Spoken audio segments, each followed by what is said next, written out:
Kita semua guna AI setiap hari kan? Kadang-kadang kita tak sedar pun. Tapi, pernah tak kita berhenti sekejap dan fikir apa makna semua ni dari sudut pandang iman kita?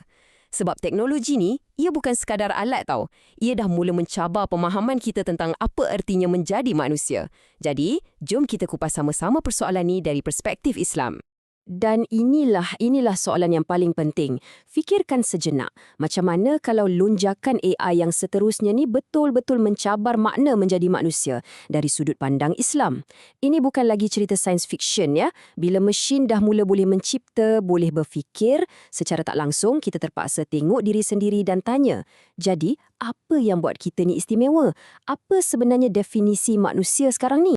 Baiklah, untuk kupasan kita kali ini, kita akan lihat beberapa perkara penting. Mula-mula, kita tengok era baharu kecerdasan, di mana AI sekarang. Lepas tu, kita sentuh percikan unik kemanusiaan dan beza antara data melawan hikmah ilahi. Kemudian, kita akan bincangkan teknologi sebagai amanah suci dan diakhiri dengan kompas Islam untuk AI. Jom kita mulakan. Okey, bahagian pertama. Era baharu kecerdasan. Kan, persoalan sekarang ni dah bukan lagi boleh ke AI berfikir, tapi lebih kepada apa had pemikiran dia. Kita dah jauh melepasi zaman AI cuma jadi pembantu maya. Hari ni, AI dah boleh cipta seni, gubah muzik, malah terlibat dalam keputusan-keputusan perubatan yang kritikal. Jadi soalannya sekarang dah beralih, apa had dia? Dan lagi penting, apa yang dia tak ada? Dan inilah boleh dikatakan dilema etika paling besar zaman kita. Kita kena uruskan satu ciptaan yang boleh tiru kita tapi langsung tak faham apa rasanya menjadi kita. Fikirkan, AI boleh tiru apa yang kita buat dengan sangat-sangat sempurna. Dia boleh melukis, menulis, bercakap macam kita. Tapi persoalannya, adakah dia faham kenapa dia buat semua tu? Di sinilah cabaran dia. Kita berdepan dengan ciptaan yang nampak hebat dari luar tapi sebenarnya kosong di dalam. Baiklah, sekarang masuk bahagian kedua. Percikan unik kemanusiaan. Apa yang membezakan kita? Kita lihat dari sudut pandang iman ya. Apa sebenarnya yang buat kita ni lain daripada kod dan litar yang paling canggih sekalipun?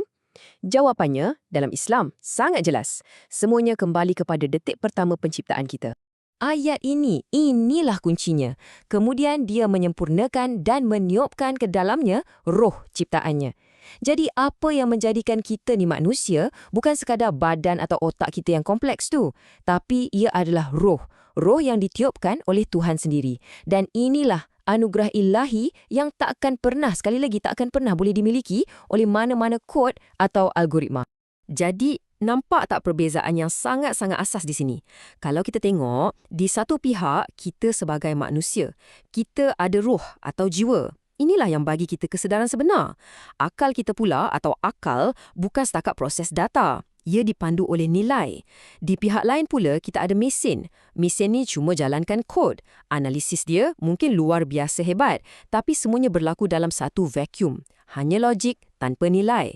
Kepintaran tanpa jiwa. Ini membawa kita ke bahagian ketiga, data melawan hikmah ilahi.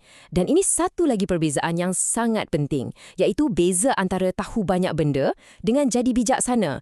Zaman sekarang ni, kita kan dibanjiri data, jadi senang sangat kita nak keliru antara dua benda ni. Terutamanya bila AI boleh tahu jauh lebih banyak benda daripada kita semua kan? Dan dengarkan kata-kata Imam Al-Ghazali ni seolah-olah macam ditulis untuk zaman AI kita sekarang. Ilmu tanpa amal adalah gila dan amal tanpa ilmu adalah sia-sia.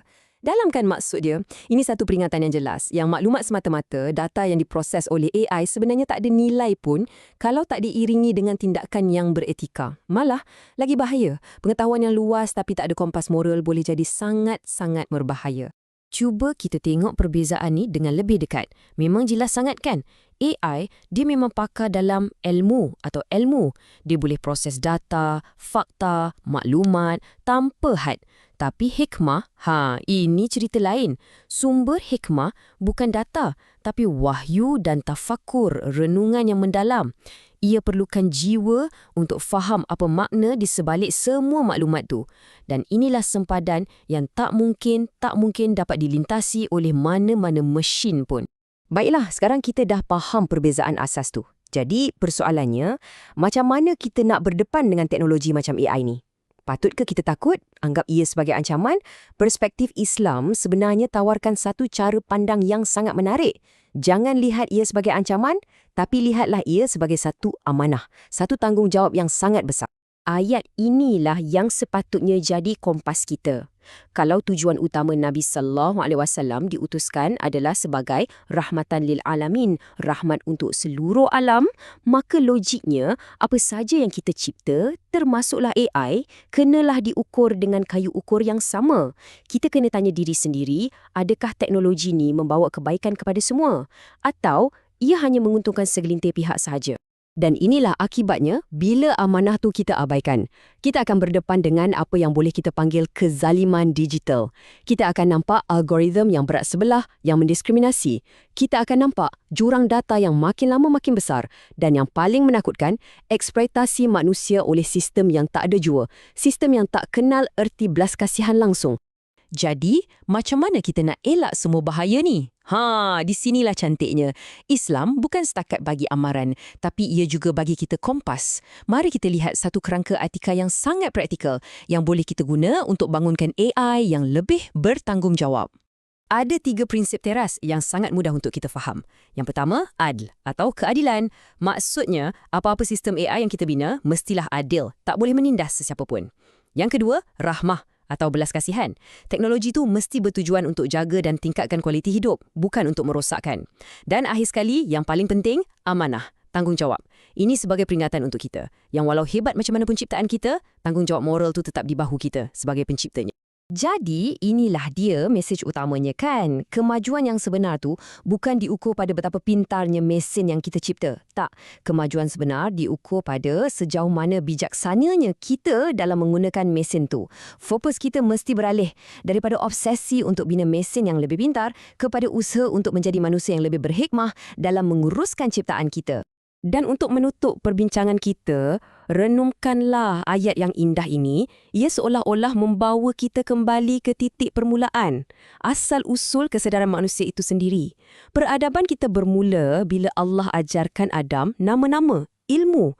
Tapi bukan sekadar ilmu, ia datang dengan pemahaman tentang makna di sebalik nama-nama tu. Dan di sinilah juga masa depan teknologi kita sepatutnya berlabuh. Jadi, pada penghujungnya, persoalan yang paling penting untuk kita semua renungkan bukanlah bolehkah mesin berfikir. Soalan yang lebih besar ialah adakah kita sendiri cukup bijaksana untuk membimbingnya? Kerana jawapan kepada soalan itulah yang akan menentukan hala tuju masa depan kita semua. Fikir-fikirkanlah.